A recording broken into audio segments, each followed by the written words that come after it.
So we're down here today at Archerfield Driftway with Luke Fink. Drift Park. Drift Park. We're at Archerfield Drift Park. We'll get it right. In Brisbane. So we've got a few questions for you for Life of Motorsport. We appreciate your time helping us out. So how long have you been in the drifting scene for? And why you left BMX and yeah. Well, I didn't leave BMX. technically, I've been in drifting since roughly probably 2007. It would have been 2006, 2007. Basically, as soon as I got my license, I started drifting because I had BMX friends that had got into drifting, and it was just like freestyle cars. And being a BMXer, that made 110% sense to me because, like, if I can do, I love freestyle. Like, freestyle is just expression. Yeah, like when you ride a BMX, you can almost tell someone's personality by the way they ride a bike. And what appealed for me about drifting is it's a similar sort of thing. Like, you can have personality in the way you drive. Yeah. And you can really tell people's, like, I don't know, you almost tell what kind of personality, you know what I mean? If they could just be like a super like calm dude, and you'll find that they're more like calm and cruisy with their driving. You get guys that are like super aggressive and like ride off their car every time they drive it because they just don't give a shit about anything. Like, I just love the fact that this sport's so much of like an expression, like, and not just, being a freestyle as in when you're driving, but with your cars as well, because, your personality comes through in the way you style your car, and the way your car looks as well. There's obviously, you've got, I think Cheech and Chong are an extreme example, but you look at their cars and it's them. You know what I mean? Like, it's them to a T. Pretty rough around the edges, but they bloody get the job done and they do it well. So I would look at like Cheech's Falcon that's all beat up, but it still kicks ass, and that is Cheech. So you know what I mean? Like, these things sort of reflect us, but then I don't know. It's weird because I sort of got a bit of everything, but. You've got a party car over there. I can be super aggressive and smash into everything. I can have something that's plush and cruisy. I don't know. Maybe I have split personalities. Probably do. I think we all do. Yeah, I've got a mix of cars, so I feel like I've sort of got a car to suit every personality I have that day. If I feel like just like making a lot of noise and being just like driving a car that just screams its head off, I'll jump in the 8.6. Feel like banging doors and just being reckless, I jump in the 350. If I want to just like literally cruise and just be like driving this daisy but still sort of pushing a little bit hard, 370, and then just to be blatantly ignorant as F, I have that thing there, the S13, that normally is put together and has 800 horsepower and looks pretty, but is just an absolute animal. So I don't know. That's all it is for me. Drifting is very much a personality. You can bring your personality across in your car, your driving, everything else. And as for the BMX side of it, I guess I got into drifting and I started doing professional events. And one thing that held me back a little bit from BMX at that point is the fact that people were investing so much money in getting me to these events, where if I was a dickhead on my BMX and hurt myself like a few days before a drift event, and they'd already invested sometimes tens of thousands of dollars to get me there and have me race their car, it's extremely irresponsible of me to go and get hurt on a BMX before that. So that sort of slowed down my BMX, on top of already having a really bad injury as I was getting into drifting. I got a really bad injury on my bike, which sort of helped me get into drifting a bit because I just couldn't get involved in BMX at the time. And on top of that, I got fat. And then, family, kids and everything. But my kids are getting to a point now where they like keen to go for a ride. I'm just starting to get back on my bike now. So yeah, I'm very much loving BMX again. And the fact that there isn't any big competitions or anything on at the moment means that, touch wood, I could hurt myself and it wouldn't be the end of the world, but hopefully it won't hurt myself. It's more enjoying yourself now, and there's no pressure to enter comps and stuff, I guess. Yeah, exactly right. So it's just more chill, although when I get on my bike, I don't want to be chill. I want to just ride. It's that mentality, I guess. And it sucks because I'm bigger now. My center of balance is way out. And I don't have the same skills or balance I used to have, but in my mind I'm like, why can't I do all these used to tricks do it that I used before, to do? yeah. This used to be so easy, why can't I do it now? It's like, you're like 30 kilograms heavier, dude. Like, relax.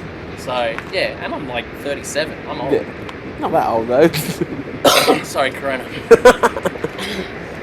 So for those who are just starting out in the drifting scene and from the grassroots up and stuff, what's your best advice for them to, go and purchase a car and just send it pretty much? Yeah, so my advice to someone getting into drifting is don't be afraid of getting training, for one. Just using my own drift park as an example, coming here and learning from someone that knows what they're doing, like genuinely learning from someone that knows what they're doing and is good at teaching techniques, you'll save yourself literally tens of thousands of dollars in going to track days and trying to do it yourself. There is times where I'll jump in a car with someone and they've been to 20 or 30 track days, and that adds up a lot. And they'll learn more in that half an hour than they have with over 20 hours of track time on their own trying to just figure it out themselves. So never discredit proper training, because it will 100% make you a better driver in a much shorter amount of time. And especially when I started, I wish I had that, because a lot of people have interesting bad techniques, and ideally someone that knows how to teach someone will make sure they don't catch on to those bad techniques. So that part of it is really important, and the other side of it is don't get caught up in the build. Get a car that just works. That's why I have my 350Z. I say that while it's broken right now, but that car, I would put money up there that, at least for the states that don't have as much drifting, I would say, let's use Victoria as an example. That car right there has probably done more track days than every drifter combined in Victoria, I'd say. Wow. Like, that car has literally done over 2 years under my reins, and man, I've done some events in it. I pretty much drive here minimum twice a week. I've taken it down to New South Wales, rally, like, this thing has gone everywhere and done everything. So, it loves a good thrashing, and still the same motor, still the same clutch, still the same gearbox. Most of it's all the same. I'm on my second diff, but that's the first diff I got it with wasn't shimmed properly. This one was shimmed, and me and Larkins decided to weld it. But while we were welding it, we were idiots and were setting it on fire and essentially cooked the bearings real bad, and then that's the reason it blew. But a seat time car, more than anything, makes all the difference in the world, whether it be a Commodore, a Falcon. If you have a bit more of budget, get yourself something like a 350Z. I got a super good buy on that. Anything really, cheap, that is reliable, don't need to have a turbo, just needs to be reliable. Because seat time is always going to be the biggest winner. And you can spend years building a car, and that car's not going to make you better. You know what I mean? Like, your time with your butt in the seat is going to make things better, and that's what I see so many people fall into the trap of building a car. So I would say, even if you want to build a car, like, go ahead, build a car, but have something like that on the side where, you need your little slut on the side, I think. You know what I mean? Like, that thing, it just gets thrashed, and you know what I mean? Like, it still works. It has its pretty. place. It's not pretty. I can make it pretty. I do often make it pretty, but then I immediately smash it up again. But even when all these cars work, like this one works, but a lot of the time I still rather drive that because I don't have to care. You know what I mean? But it's still making my skills way better without sort of the drawbacks of being scared of touching a wall or touching the other car or any of that sort of stuff. So the two things mainly for me is seat time car, don't get caught up in the build, and don't be scared to get tuition. Even last night we had a massive beginner night here, and people that needed tuition were knocking it back. So we had our tutor Benke offering to give them tuition, and they were like, oh no, I'll work it out, sort of thing. And I think that, you know, they probably wasted their whole night. Not wasted their whole night, but like they could have progressed their driving far quicker with a few hints from a pro. Yeah. So with like some states you haven't got like Archie and stuff, there isn't many practice events. Is doing a private hire with an instructor worthwhile doing as well?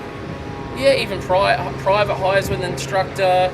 It's an interesting one. Like obviously Queensland, where we live, like drifting is unreal. We've got obviously here at Archie, you've got wet skid pan stuff at 2 different places on the other side of the city, and then you've got Queensland Raceway, and then it's only realistically a 4-hour drive down to Raleigh. Yeah. So like there's an abundance of drifting within our vicinity. So, you know, the whole training side of it, or even, like you said, private hire. But, you know, as the private hires are fantastic for one-on-one, especially if you're nervous around crowds, I guess. And, you know, you get sort of stressed out and overwhelmed. Private session definitely makes sense. We do get a lot of people who are not really confident enough to go to a beginner night where there's heaps of people sort of watching and people lined up and that, but they've come like multiple times and hired the track out, and you know, I've just been here to be able to give them some pointers and whatnot, so it's made good sense. So so the next 2 is your worst driving experience? Alright, my worst driving experience. I've had some crackers. Unfortunately, driving for very interesting teams in Europe and Abu Dhabi. I've really had some crackers. One particular one in Austria was a really bad experience. I turned up on a media day in Austria, and I went out on track. I was meant to be the only person out on track because there was photographers out there, and we're just doing a thing for a sort of media thing because I was a guest driver. And probably 20 minutes in, a random local turned up who basically, I don't know, has keys to the track or something along those lines, rocked up and just like went out on track thinking he was going to come out and drift with me. I had no idea he was out there. He had no idea which way to go and which way the layout of the track went. And obviously the event I was at was a large event, and the layout was completely different to a layout they would normally do. And it was actually this like big go-kart / rallycross course in Austria where you can go a million different ways. And it turned out he went the wrong way, and we hit head on top of 3rd gear, both of us. So I ended up in hospital and ended that trip pretty abruptly. So that's probably my worst driving experience. Other than that, I've had a lot of crackers where I was driving for an Abu Dhabi team when I was driving that V10 BMW, and they were just like late to everything, always late. And the car got shipped to Malaysia, and they told me the car had been wheel aligned, like get to the track, it's ready to go sort of thing. So we get there, I get there sort of pretty early, I'm going over the car, I'm like, nothing's been done to this car, nothing. Fire suppression system didn't work, hadn't been refilled after they accidentally let it off. Steering wasn't centered or wheel aligned. And sure enough, no team whatsoever, no team there. So I'm like, whatever, you're on your own. Go to briefing thinking, you know what I mean, we've got 2 hours practice in the morning, like they'll get here, we'll sort the car out, everything will be okay. Go to briefing, come back, still not there. Another half an hour goes by, I finally get them on the phone, like, where the fuck are you guys? And they're like, oh, you know, we're just caught up doing some stuff. You know, I'm like, the car isn't wheel aligned, it's not ready to go at all. I had no fuel either. I'm like, what? Like, I've literally got, like, I think it was an hour and 15 minutes of practice left for the whole weekend. Wow. And I'm like, you guys need to get here. So I ended up borrowing tools off all people around me, you know, finding people that spoke English and being able to get enough tools where I jacked the car up, I got it, like, reasonably well aligned. Ended up borrowing some fuel, had no tyres fitted. I had someone who luckily had BMW PCD and was running not the same tyres as me, but I'm like, look, when my guys get here, I'll give you a pair of their tyres. And he was like, good as gold. And I think I ended up getting out there in the last 15 minutes of practice, and I did 3 practice laps. The second practice lap, gear knob fell off, so I had no gear knob. It was a cluster, to say the least. And then after practice, about 10 minutes after practice, my team finally arrived. So that was a ripper. So going from your worst, what's your best driving? So your best driving experiences from all your worst that you've had over the years.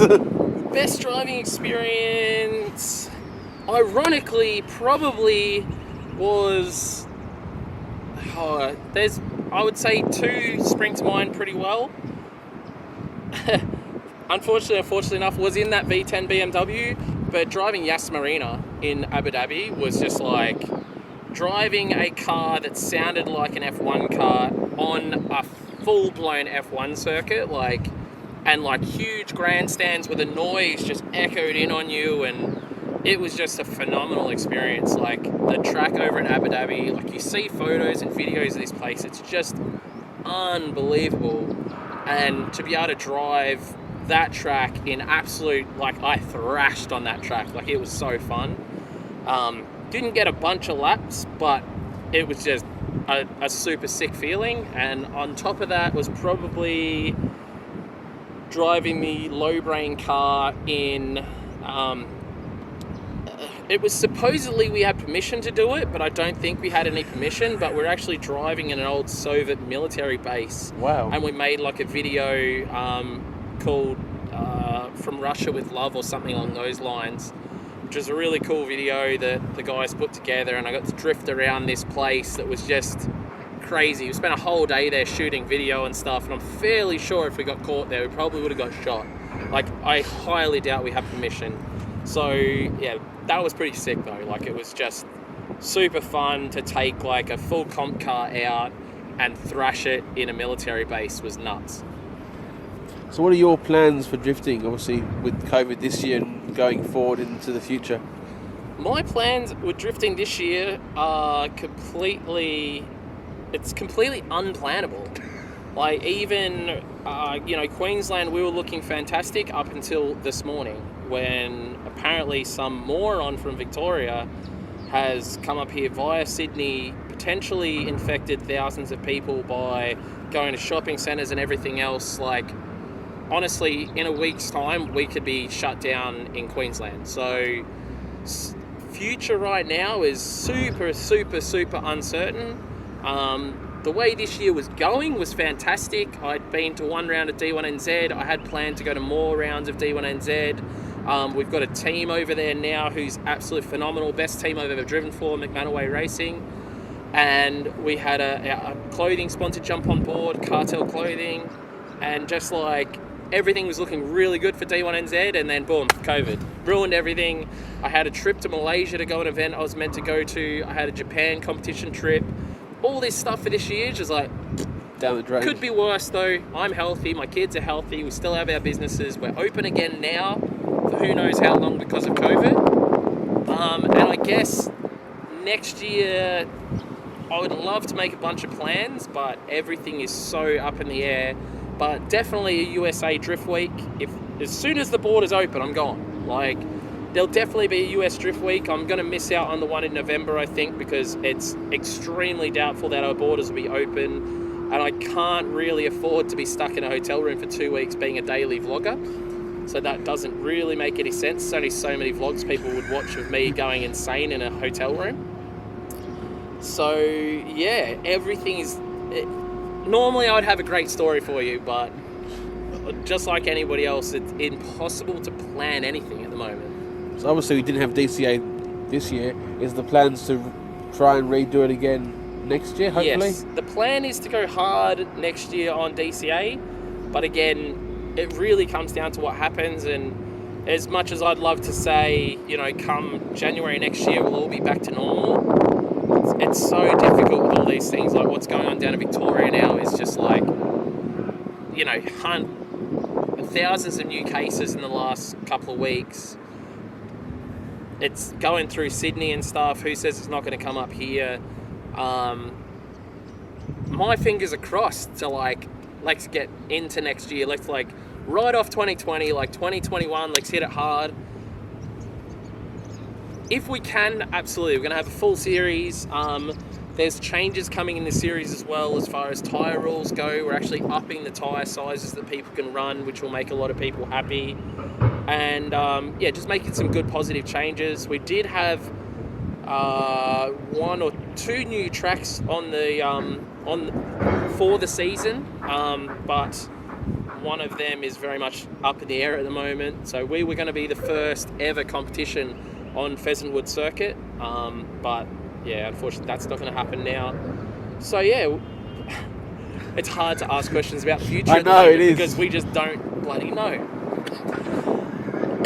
Because of that COVID. So obviously with COVID and that, where do you see the sport in the future for drifting? Like 3-5 years down the line, or look, I hope that COVID won't affect the sport as such. It's obviously going to slow down competition side of things because it's extremely hard for promoters to run competitions with a really high risk of losing out big time. You know what I mean? Like, we all love the sport, but promoters, if an event went bad and all of a sudden you couldn't run it, certain events, like to set up Mount Gambier for us is like between $60,000 and $80,000 to set up the event.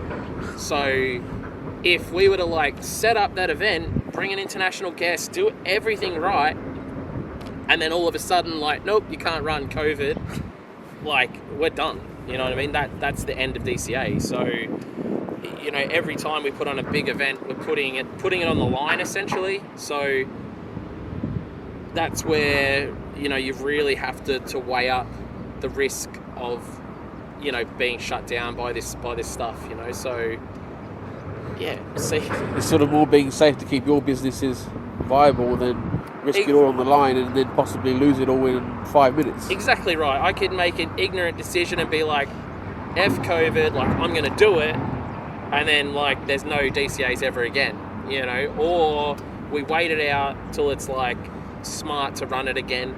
And the thing is as well, like, it'd be great to run all these like competitions and stuff, but with our current climate as well, we don't really have the money. Like, in the country, a lot of people out of work, and I think it's only going to get worse obviously as down and all their like charity, giving everybody money, that's going to stop eventually. Yeah. All the job keepers and all that, and I feel like the people that are still in a role now that's being kept just because of JobKeeper, unfortunately, they'll probably lose their jobs, and it's such a shitty situation, but that's going to affect us as well, and that's something I sort of have to think about as a promoter. Like, it's sort of unrealistic to expect 20, 30 Australians to be able to travel to 4 different states and spend thousands and thousands of dollars on a single weekend of competing in this current climate. So that's where it's scary, because even though COVID might stop, all the restrictions might stop in say just say December, it's still going to take so much time for us financially to get where we're at in Australia and the world. Yeah. I guess.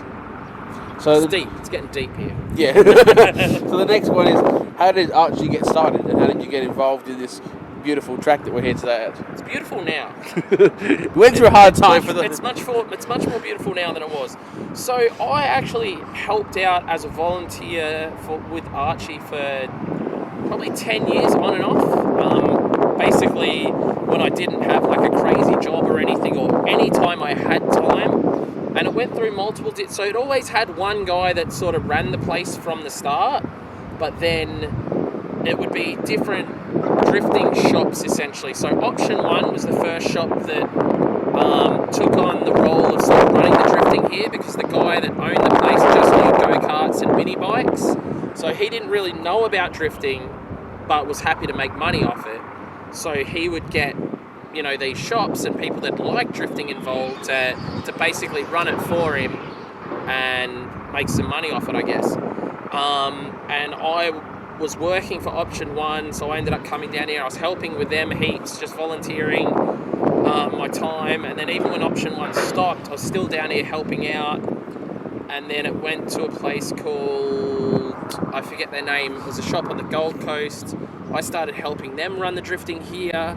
We ran my very first drift competition, which was like 2012. I actually ran a competition here. I got completely screwed by the guys that ran it, that were like helping me. Essentially, I did absolutely all the work, all the effort, and they were like, you know, the event obviously made some money, and they just took it all. So that was like disappointing, because it was like a lot of it was my word and all that sort of stuff, and helping, you know, getting other pros to come up here, I guess, and put on a good show. And yeah, that was a bit crappy, but even then I still hung around at Archie. I definitely spent a lot of time here driving and a lot of time here volunteering, and then I started hiring the place quite a bit with DCA. Well, not quite, you know, here and there, to run sort of DCA fun events just because it's close to home. And then one day the guy that owned the place sort of hit me up and said, would you be interested in taking over? You know, you already run events here all the time anyway, you know, would it be something you're interested in? He tried to scam me hard. So when you take over a business, essentially, and I took over a lease, so everything that's like bolted down, nutted down, screwed in is a fixture. Yeah. He tried to like, he thought I was stupid and tried to sell me like the lights in the middle.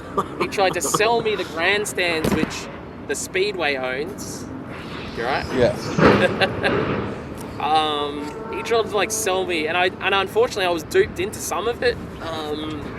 He probably got about $5,000 out of me that he shouldn't have got.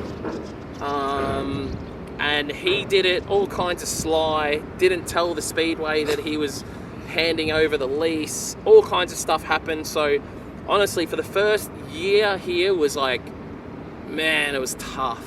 We had a lot of track repairs we had to do because he really didn't take care of the track. They had massive flooding problems down the bottom half of the track here. Like literally where we are right now, if you got like 10 minutes of like hard rain, you would be knee deep in water. Wow. So like it was really bad. Essentially, he'd buried like 1,000 tires under a huge pile of dirt down the end of the track, which blocked all drainage out of the park. So all you needed was that bit of rain, the place would fill up with water, and it was just, yeah, it was tough. And obviously, on top of the $5,000 he scammed out of us, it cost us like, I think it cost us about over $3,000 to get rid of all the tires that he'd buried. As well as some other lingering issues, like the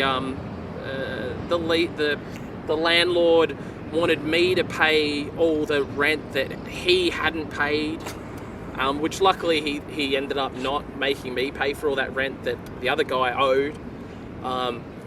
Super scary, man, super scary. And because I didn't really know what I was doing at all as far as owning the track, I probably wasted like $50,000 at least in doing small repairs on the track when there was certain parts of it that I should have just done big repairs on. So I was like constantly fixing little issues, where these days we've got it far more like under control. And yeah, the last year and a half have been fantastic here. So we plan to just keep doing what we're doing, hoping that COVID doesn't affect us too much more, that we can just keep having fun drift days, running a handful of events.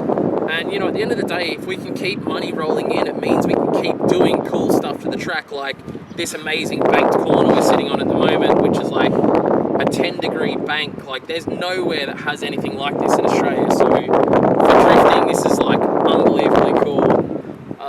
Obviously, my plans for the future are to make more track, because I want to run like a line along the wall which has sort of a jump in it, essentially. There's parts of it that I want to redo just because they crack up a bit, and it's just, we've got to do work to the grandstand still. Like, there's always something to do around here, and it will all happen eventually, I guess, but it's just time and support from people coming and driving and watching.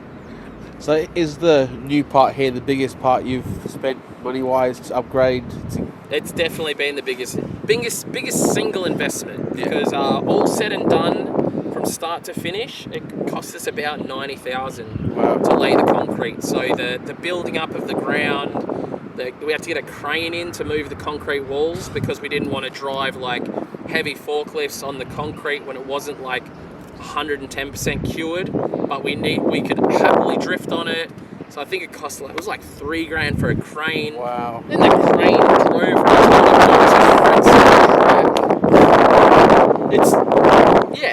there's just like that by far has been the biggest single investment, but it's an unbelievably good investment. Like, this is not going to break up. It's concrete. It's here to stay. Concrete's here to stay, and it's thick. You know what I mean? Wow. Like, it's not going anywhere.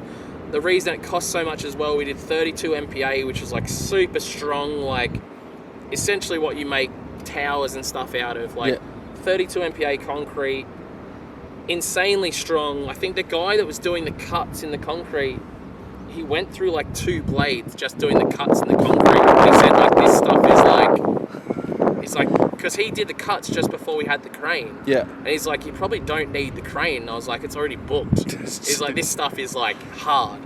So yeah, I think we have made a good investment. It's beyond fun to drive. Like, it completely changed the whole track. It's so much faster. This corner used to be like by far the slowest corner on the track, and now it's like just as fast as the rest of the track. And now for some reason our bigger corner down there, where you get into our bigger corner, is probably the slow part of the track now, which is unbelievably cool. So I don't know, man, this place is just, it's such a sick thing, and everywhere needs one of these. Like, every city should have a little Archie, because like it takes up no space. It's in an industrial area. It's next to an airport. Like, we have noise restrictions. It's easy. Keep to your noise restrictions. Make sure you don't piss the neighbours off, essentially. And you've got an unbelievably cool place to be able to hang out and go. It can be run cheaply. If the person running it's not greedy, you know, like it's $80 to drive for 4 hours and $10 to come and watch. Like, it literally doesn't get any cheaper to go drifting, like anywhere in the world. So. And that goes back to the whole practicing thing, you know, keeping events and practice nights cheaper so they can come here and just send it and learn. It makes such a big difference to the scene. I think that's why there's so many drifters here in Queensland, because it's so damn accessible. Like, I'll use Victoria as an example because I'm from Victoria originally. There's not many drift days. So the idea of having a track car is like, you know, people don't really want track cars because they only get to use them, if they're lucky, say once a month. And these days maybe twice a month, because there's a couple other dudes running events and stuff down there. But like, it's very few and far between, where we've got guys that we literally see weekly. You know, like, there's guys that are here, like, or even the beginner nights, you know, they're on every second Tuesday. Like, they are here every second Tuesday getting practice in. So it's worth having a track car. You know, you can have a beater. And even better, with my drift park, we offer storage. So we get guys like 1, 2, 3, 4, 5, 6, 7. Like, we got like 10 guys here at the moment that store cars here.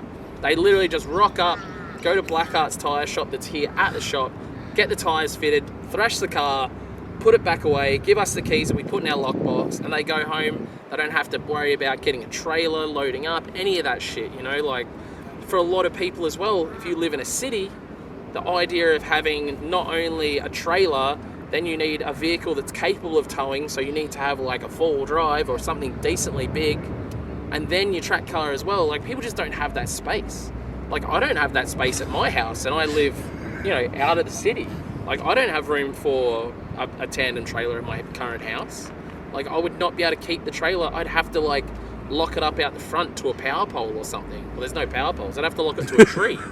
So the idea here of you're not needing to hire a trailer, you're not needing to tow, you really just rock up, jump in your car, go thrash it, and at the end, put it away. If there is an issue with it, you hit up Larkins or any other local shops like Blackheart's if you need some fab done, Larkins if you need mechanical, and you can get your car sorted literally here at the park. So it's like, it literally doesn't get any more accessible than it is here in Brisbane. You know, like, I firmly believe every city needs one. And if I had money, a shitload of money, I would set up one of these in every city because it's just too good. It's a good idea. You've got everything here you need. You haven't got to go anywhere. Turn up, have fun, go home. You literally, food and drink, tyre shop. We don't have petrol. And it's something I've genuinely looked into, but I would need like hazardous thing and all that because it's explosive, blah, blah. So I've decided against it, but I was literally thinking about putting in essentially a fuel bowser. I was going to basically put in a big fuel tank, like a 1,000-litre fuel tank with 98 in it. Yeah. So, the amount of guys we get here that run out of fuel and whatnot. So that was something I genuinely thought about, but yeah, I put that in the too hard basket. Service stations, there's literally like 5 service stations within a few minutes from here. 2 of them are E85 servos, so... Take your pick. Yeah, I didn't need to, but it was still an idea, even just for my own stuff. As long as you've got fuel, that's all that matters. Well, I literally spent 20 minutes at a gas station this morning filling up jerry cans, so yeah. Fuel's cheap at the moment. That's why I went and filled up a bunch of cans because I'm like, while it's cheap, I'll get in there and fill it all up. So, yeah, I guess that's what's fantastic about here in Queensland in general. Like, southeast Queensland is just insane for drifting. So you've touched on it before. The final 2 questions is, any big plans for yourself and Archie and your dream car build if you had to build a dream car with unlimited money? Yeah. Well, the dream for Archie, again, is to just put more track in. More track, get more grandstands. The plan before this track sort of broke up around here and made me spend all my money on the concrete was getting proper roofing put on our grandstands, which is like, we literally have all the sheeting over there. I just had to spend like another $5,000 on getting wood for the framework and everything, and that'll be getting done. So just things like that, just making this place more awesome. For myself personally, I'd love to buy a house one day, but I'd have to stop buying cars for that to happen, or maybe stop drifting for like a few months at least. I just want to keep doing my thing, having my own little family. My ambition now personally is to just grow my YouTube channel. I'm having a shitload of fun with my YouTube channel. It's just getting me motivated to do stuff that I want to do anyway, but it's just giving me that extra like kick in the butt to get it done. And in some weird way, I actually save a shitload of money because rather than paying someone to do work on my car, I'm like more motivated to do it because I'm like vlogging about it and it makes it a bit more fun. So, my main ambition is to keep pumping out the vlog stuff and hopefully it takes off more, because as much as I love like the pro drifting side of things and competitions, it can be stressful.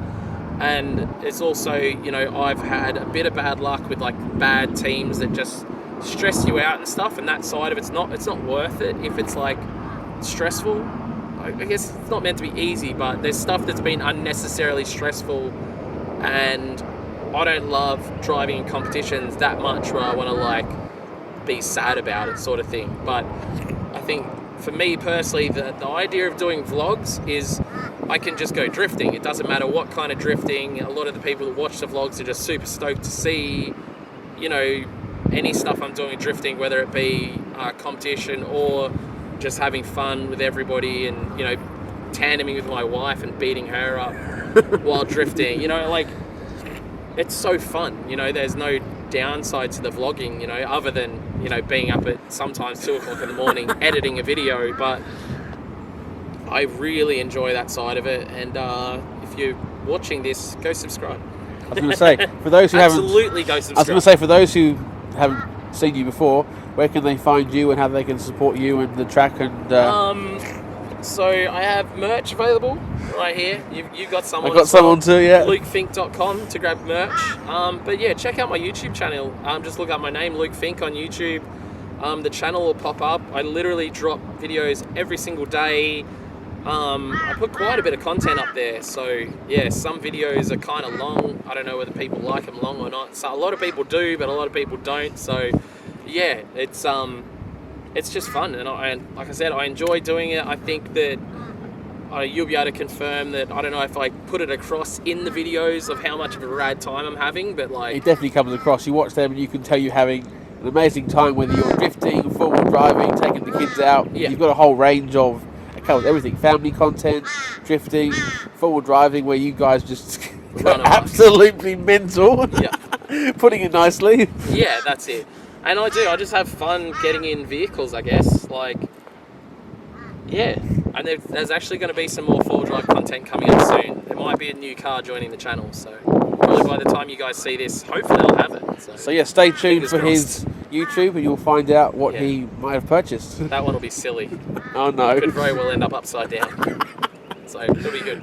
Awesome. Thanks for your time, Luke. Really do appreciate it. And for those who aren't subscribed, check out Luke Fink and watch all his content. That's it. Peace out, guys. Thanks for watching.